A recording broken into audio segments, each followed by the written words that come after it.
প্রথমেই আপনাদেরকে বলে রাখি যে আমি এই চ্যানেলটিতে প্রতিদিন ইসলামের গুরুত্বপূর্ণ মেসেজ আপনাদের মাঝে পৌঁছে দেওয়ার চেষ্টা করব। তাই আপনারা এই চ্যানেলটিকে বেশি বেশি করে লাইক, শেয়ার, কমেন্ট এবং সাবস্ক্রাইবের মাধ্যমে সবার মাঝে পৌঁছে দেবেন সে আশা ব্যক্ত করছি।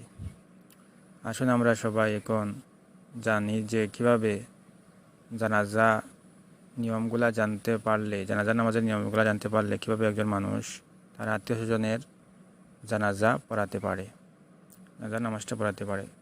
অনেক সন্তানরা আছে যে পিতামাতা মারা যায় কিন্তু সে নিজে জানাজা পড়াতে পারে না। আসলে আমরা নিয়মগুলো জানি। জানাজার নামাজের নিয়ম হচ্ছে, জানাজা নামাজে ফরজ হচ্ছে মোট 3টি এবং সুন্নত হচ্ছে মোট 4টি। আসুন আমরা জানবো ফরজ 3টি আর সুন্নত 3টি কী কী। জানাজার ফরজ সর্বমোট হচ্ছে 3টি। 1 নম্বরে নিয়ত করাটা হচ্ছে ফরজ।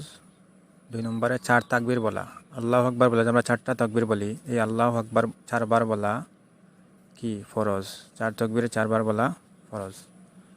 আর 3 নম্বরে হচ্ছে যে দাঁড়াইয়া নামাজ পড়া, জানাজা নামাজ দাঁড়াইয়া নামাজ পড়তে হবে, দাঁড়াইয়া নামাজ পড়া হচ্ছে ফরজ। আমরা এই 3টি ফরজ জানবো। এই 3টি ফরজ যদি কেউ জানাজা নামাজ আদায় করে তাহলে জানাজা নামাজটি আদায় হয়ে যাবে। আর সুন্নত হচ্ছে মোট 4টি।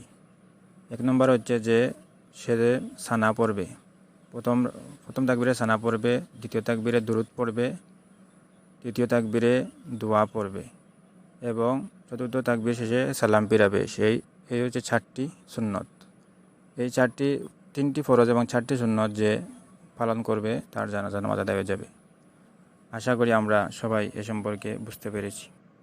আমি আবারও ফরজ 3টি এবং সুন্নত 4টির কথা বলছি। ফরজ হচ্ছে নিয়ত করা, 4 তাকবীর বলা, দাঁড়াইয়া নামাজ পড়া। আর সুন্নত 4টি হচ্ছে সানা পড়া, দুরূদ পড়া, দোয়া পড়া এবং সালাম ফিরানো।